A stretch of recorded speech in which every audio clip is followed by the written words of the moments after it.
ఏంటమ్మా? జైలు నుంచి ప్రణయ్ కాల్ చేశాడు.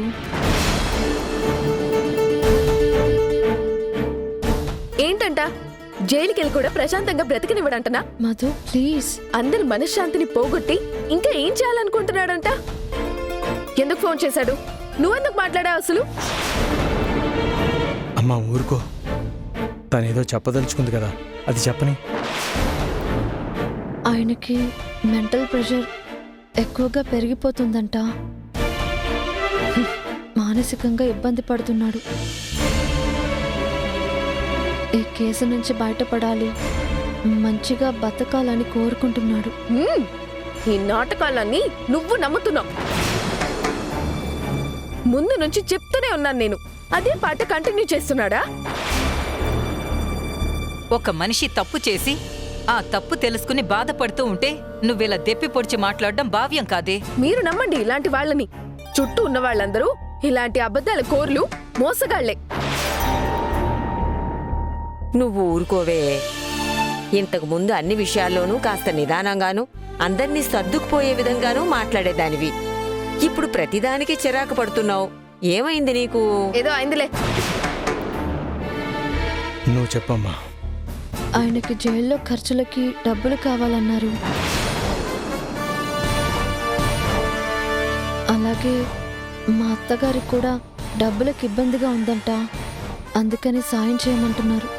అది ఇక్కడుంది అసలు విషయం. వాడక్కడికి వెళ్ళి కూడా చూడు, డబ్బుల గురించి, ఆ కేసు గురించి, బయటపడ్డం గురించి నాటకాలు ఆడుతున్నాడు. నువ్వు నమ్ముతున్నావా? చిచి.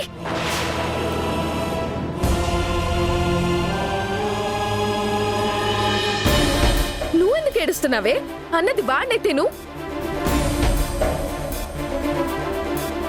నోరు మూసుకునుండవే. నీకేం తెలుస్తుందే దీని బాధ?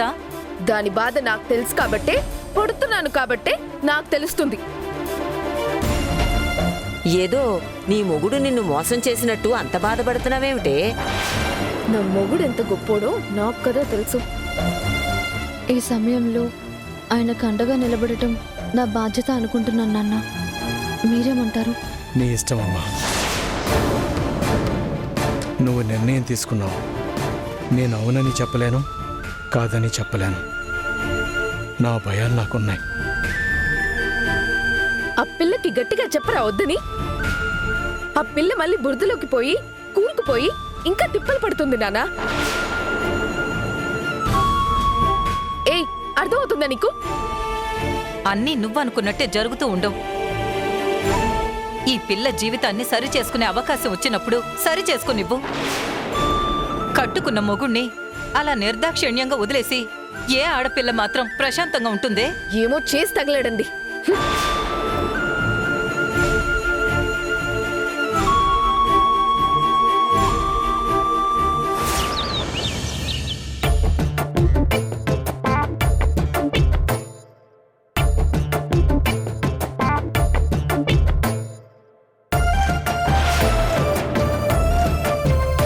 ఇదిగో నాన్న.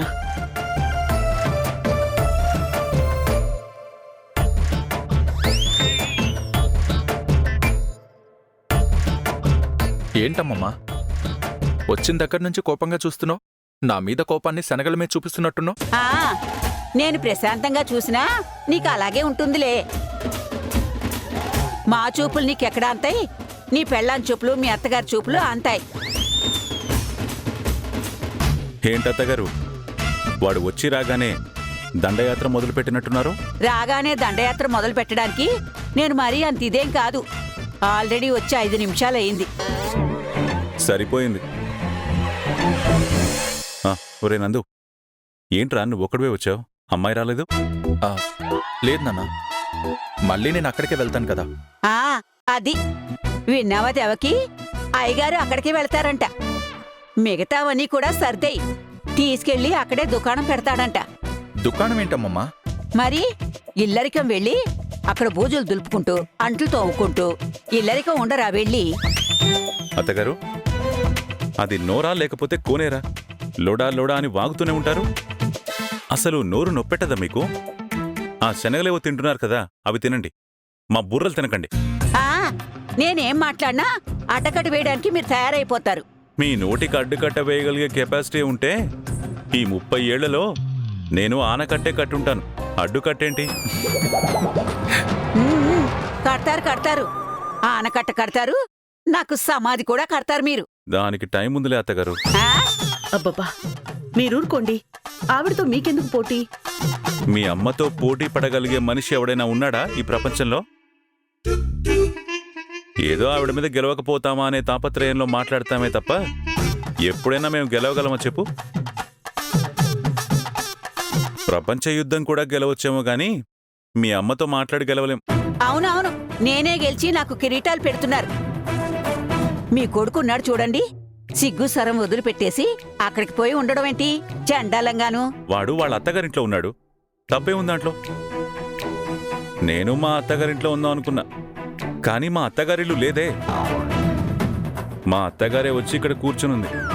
అంటే ఏంటి? నేనొచ్చి ఇక్కడ ఉన్నాననే కదా మీ ఉద్దేశం? నేను వెళ్ళిపోతాను. ఇదిగో దేవకి పెట్టా పేడే సర్దే. ఆ కోటిగాడు నేను వెళ్ళి ఏ గుడిసెలోనో బతుకుతాం. అమ్మా కాసేపు నోరు మూసుకుని ఉంటావా? ఊరికే పిచ్చివాగుడు వాగుతావు. కూర్చో.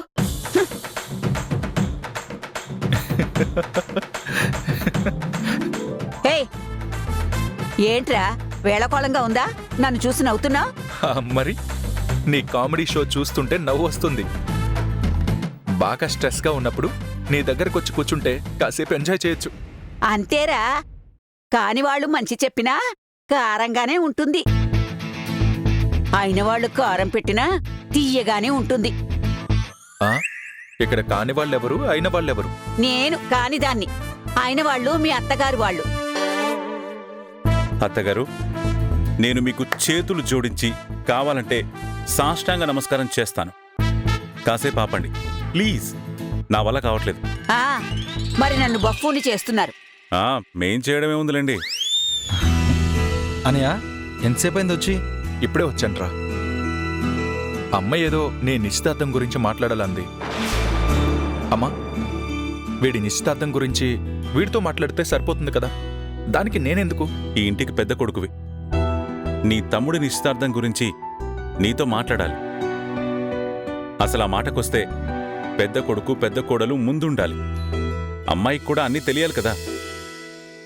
నువ్వేమో అమ్మాయిని తీసుకురాకుండా ఒక్కడవే వచ్చావు. నేను తనకి చెప్తానులే నాన్నా.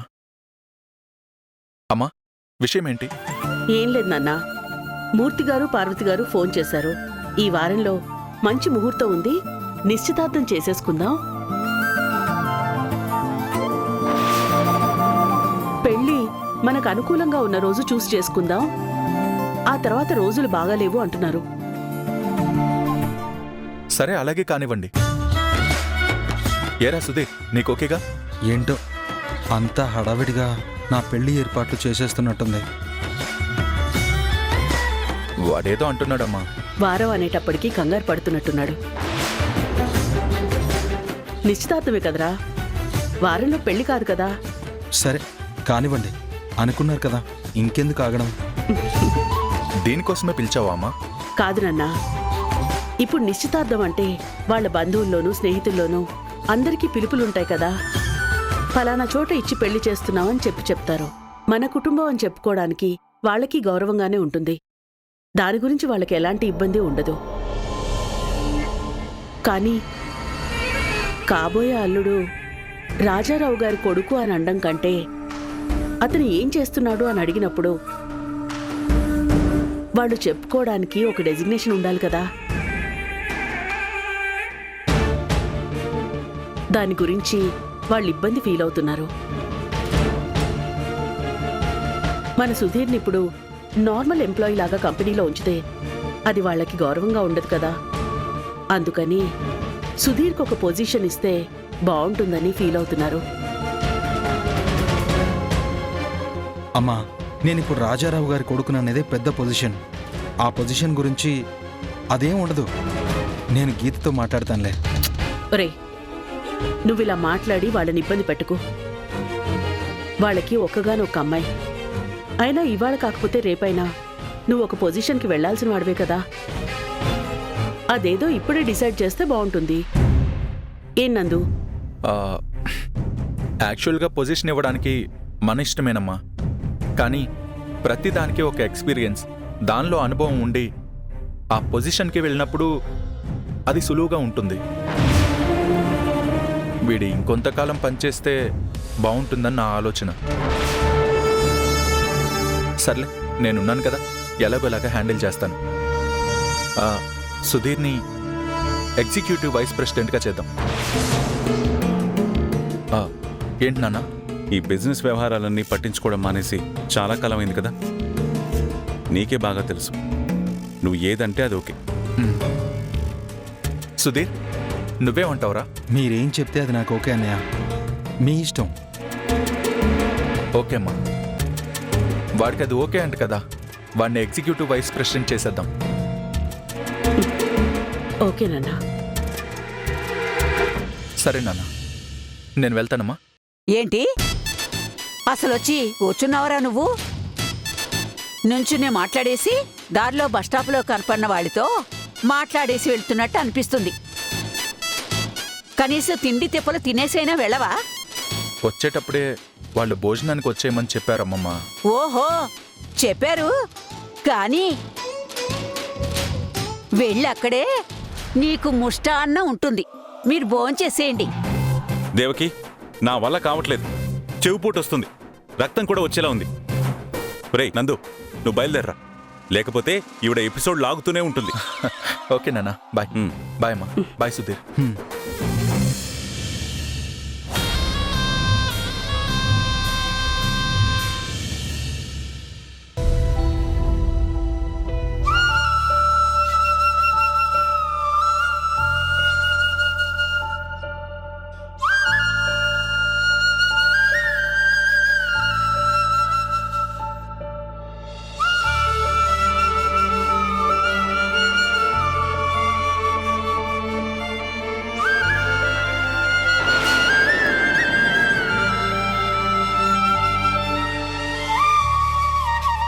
నా మీద కోపంగా ఉన్నావా? నీ మీద నాకెందుకు కోపం? నేనెవరిని కోపడ్డానికి? దయచేసి ఇలా మాట్లాడక మధు, చాలా హర్టింగ్గా ఉంది. హర్టింగ్గా ఉందా? నువ్వు నా వల్ల హర్ట్ అవుతున్నావా? నేను హర్ట్ అయ్యేలా చేస్తున్నానా నిన్ను? నువ్వు ఇలా మాట్లాడితే మరి హర్టింగ్గానే ఉంటుంది కదా. నేను నిన్ను హర్ట్ చేయాలని ఇలా బిహేవ్ చేయట్లేదు. నువ్వు చేస్తున్న పనుల వల్ల నేను ఇలా బిహేవ్ చేస్తున్నాను. నాకు నేనే నచ్చట్లేదు ఈ మధ్య. నేనిది కాదు. నేను చాలా హ్యాపీగా అన్నిటినీ పాజిటివ్ గా చూసుకుంటూ చాలా చక్కగా వెళ్ళిపోయేదాన్ని. కానీ చుట్టూ అన్ని నెగటివ్ ఎలిమెంట్స్ ఉన్నాయి. లైఫ్ ఎటుపోతుందో తెలియట్లేదు. నీకు అర్థమై చావట్లేదు. ఎంత చెప్తున్నా నీ బుర్రకెక్కట్లేదు. మళ్ళీ మళ్ళీ అదే బురదలోకి వెళ్ళి కూరుకుపోవాలనుకుంటున్నావే నువ్వు? లేదు మధు, ప్రణయ్ నిజంగానే పశ్చాత్తాపడుతున్నాడు. తను బాగా బతకాలని కోరుకుంటున్నాడు. ఇప్పుడు నేను తనకి అండగా నిలబడకపోతే అతని లైఫే వృధా అయిపోతుంది. అక్క, అతని లైఫ్ ని ఉద్ధరించడానికి పుట్టావా నువ్వు? వాడన్ని కాకమ్మ కబుర్లు చెప్పి నిన్ను నమ్మిస్తున్నాడు. నువ్వు నమ్ముతున్నావు. అతను పశ్చాత్తాపడే మనిషి కాదు, నాకు తెలుసు. నాకు చాలా బాధగా ఉంది మధు. నువ్వు ప్రతి విషయాన్ని పాజిటివ్ కోణంలోనే చూసేదానివి, కానీ ఇప్పుడు నెగటివ్గా ఆలోచిస్తున్నావు. నేను నెగటివ్ గా ఆలోచించడం కాదు, అవతల మనుషులే నెగటివ్ గా ఉన్నారు. అది నువ్వు అర్థం చేసుకో. లేదు, అతను నిజంగా పశ్చాత్తాపడుతున్నాడు. అది నువ్వు అర్థం చేసుకో. ఒక్క విషయం నువ్వు అర్థం చేసుకో అక్క. నువ్వు వచ్చి లోకం తెలియకుండా గుర్రానికి కళ్ళం వేసినట్టు అలాగే ఉండిపోయా.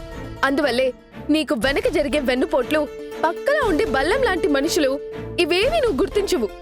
నిజంగా పశ్చాత్తాపడ్డ మనిషి తను ఎవరినైతే మోసం చేశాడో వాళ్ళ మొహం చూడ్డానికి కూడా సిగ్గుపడతాడు. వాళ్లతో మాట్లాడడానికి కూడా వాడికి భయం వేస్తుంది, దూరంగా ఉంటాడు.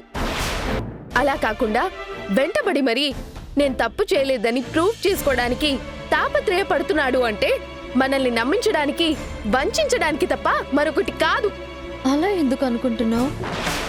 ప్రేమించిన మనిషి తనని అపార్థం చేసుకుంది అనుకున్నప్పుడు వాళ్ళ వైపు ఉన్న తప్పును ఒప్పుకొని పశ్చాత్తాపాన్ని చూపించి వాళ్ళని క్షమించమని అడగడాన్ని నెగటివ్గా చూస్తే ఎలా చెప్పు? అవన్నీ ఉట్టి నాటకాలు, నువ్వు నమ్మకు. సరే మధు, నేనొకటి సూటిగా అడుగుతాను. ఒకవేళ నందు ఒక తప్పు చేసి పశ్చాత్తాపం పొంది నిన్ను క్షమించమని అడిగితే నువ్వు ఇలాగే వదిలేస్తావా? నువ్వు అతన్ని ఎందుకు మధ్యలోకి లాగుతున్నావు? అవును, నా పరిస్థితుల్లో నువ్వుంటే ఏం చేస్తావని అడుగుతున్నాను. సమాధానం చెప్పు. నువ్వేం చేస్తావో అదే నేను చేస్తాను. వదిలేస్తావా నీ మొగుణ్ణి? అప్పుడు పెళ్లి చేసుకున్న దానికి అర్థం ఏంటి? నువ్వేం చేసుంటావు? నీ బాధనని నేను ఒప్పుకోవాలని చెప్పి నువ్వు అడ్డదిడ్డంగా నాతో వాదించుకో. మధు, నువ్వు మాట్లాడుకు దయచేసి.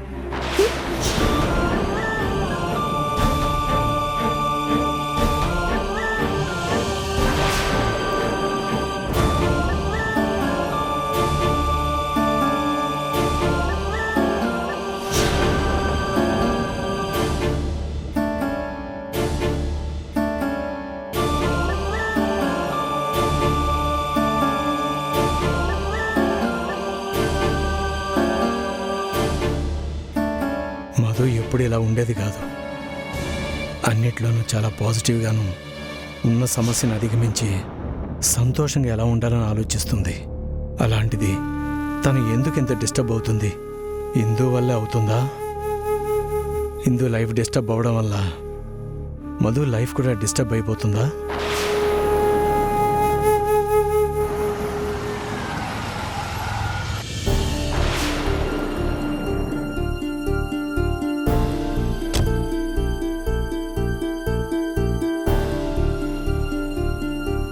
రండి అల్లుడు గారు, కూర్చోండి కూర్చోండి. అమ్మా మధు, అల్లుడు గారు వచ్చారా అమ్మా? వస్తున్నా నానా.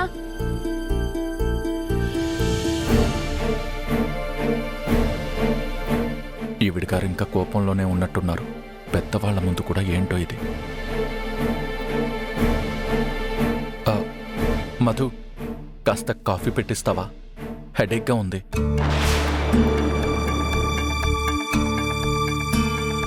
అల్లుడు గారికి తలనొప్పిగా ఉందంటమ్మా. కాస్త కాఫీ పెట్టి పట్టుకురా అమ్మా.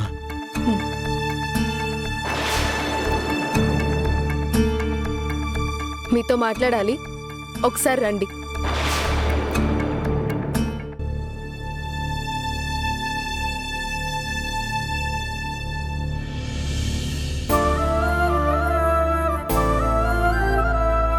ఈ గొడవంతా అల్లుడు గారికి చెప్పి అల్లుడు గారి మనసు పాడు చేస్తుందో ఏంటో. అనవసరంగా అల్లుడు గారు కూడా ఇబ్బంది పడుతున్నారు. ఇందు తీసుకుంటున్న నిర్ణయాల వల్ల అందరికీ ఇబ్బంది అవుతుంది. తను తీసుకుంటున్న నిర్ణయం తప్ప ఒప్ప ఏమీ చెప్పలేకపోతున్నాను.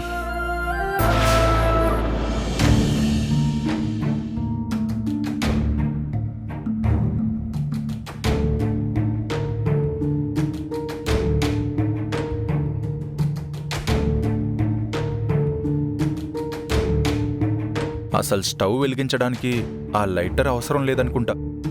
నీ కంటి చూపుకే బొగ్గుమనేలా ఉంది. అదిగో, ఇప్పుడు నీ మొహం ఎలాగైతే బొగ్గుమందో బర్నర్ కూడా అలాగే అంది. ఒక్క నిమిషం భయపడిపోయాను తెలుసా? చూడండి, ఈ పిచ్చి పిచ్చి ప్రేలాపన్లు, పిచ్చి పిచ్చి వాగుడు కట్టుపెట్టి ముందు ఇక్కడి నుంచి బయలుదేరండి. అదేంటది? నాతో ఏదో మాట్లాడాలి రమ్మన్నావు, ఇప్పుడు వెళ్ళమంటున్నావు. నేను రమ్మంది మిమ్మల్ని వెళ్ళిపోమని చెప్పడానికి. ఇది చెప్పడానికి లోపలికి పిలిచి మరీ చెప్పాలా? అక్కడే చెప్పొచ్చు కదా. అవునా? క్షమించండి, తమరు దయచేయండి.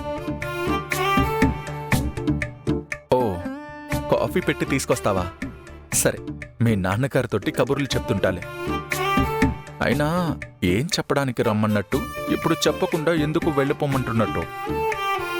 సరే, వస్తా. హలో, ఏంటి చెప్తావా? నేను వెళ్ళమంది ఈ ఇంటి నుంచి వెళ్ళిపోమని. మా నాన్నగారి దగ్గర కూర్చొని కబుర్లు చెప్తుంటే కాఫీ తీసుకొస్తాను, అక్కడ వెయిట్ చేయండి అని కాదు. ఏంటిది? నువ్వు మొత్తం కన్ఫ్యూజింగ్ గా చెప్తున్నావు. నేను కన్ఫ్యూజింగ్ గా ఏం చెప్పట్లేదు, చాలా క్లారిటీగా చెప్తున్నా. మీరిక్కడ ఇంట్లో ఉండొద్దు, నా ముందు అస్సలు ఉండొద్దు. దయచేసి బయలుదేరండి. ఎక్కడికి? మీ ఇంటికి. ఇదిగో చూడు, నువ్వు ఇలా మాట్లాడడం నాకు అస్సలు నచ్చలేదు. మీ ఇల్లేంటి మీ ఇల్లు? మనిల్లు. ఆ మాటకొస్తే ఇది కూడా మన ఇల్లే. వెళ్ళమంటావేంటి? ఈ అత్తే వద్దనేది. అసలు ఇంట్లో ఉన్న పరిస్థితి ఏంటో మీకు అర్థం అవుతుందా? ఆల్రెడీ బాగా చిరాగ్గా ఉన్నాను. ఈ చిరాకులో మీరు ఇక్కడికొచ్చి మీరు చేసిన తప్పుని కప్పిపుచ్చడానికి, నానా రకాలుగా నాటకాలాడడం, మసిపూసి మారేడుకాయ చేయడానికి నానా ప్రయత్నాలు చేస్తూ నన్ను హింసించడం మీరు మానేయండి. దయచేసి వెళ్ళండి ఇక్కడి నుంచి. ఇదిగో నువ్విలా మాట్లాడడం ఏం బాలేదు మధు. నేను చేసిన తప్పుని కప్పిపుచ్చుకోవడానికి నాటకాలు ఆడడం లేదు.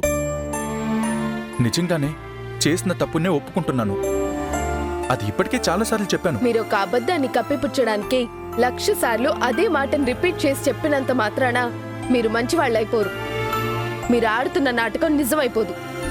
మీరు దొరికిపోయారు గనక, మంచివారు అని మీ ముసుగు తొలగిపోయింది గనక ఇప్పుడు మళ్ళీ మంచివాళ్ళు అనే ఆ పాత సర్టిఫికేట్ పొందడానికి రకరకాల నాటకాలు ఆడుతున్నారు.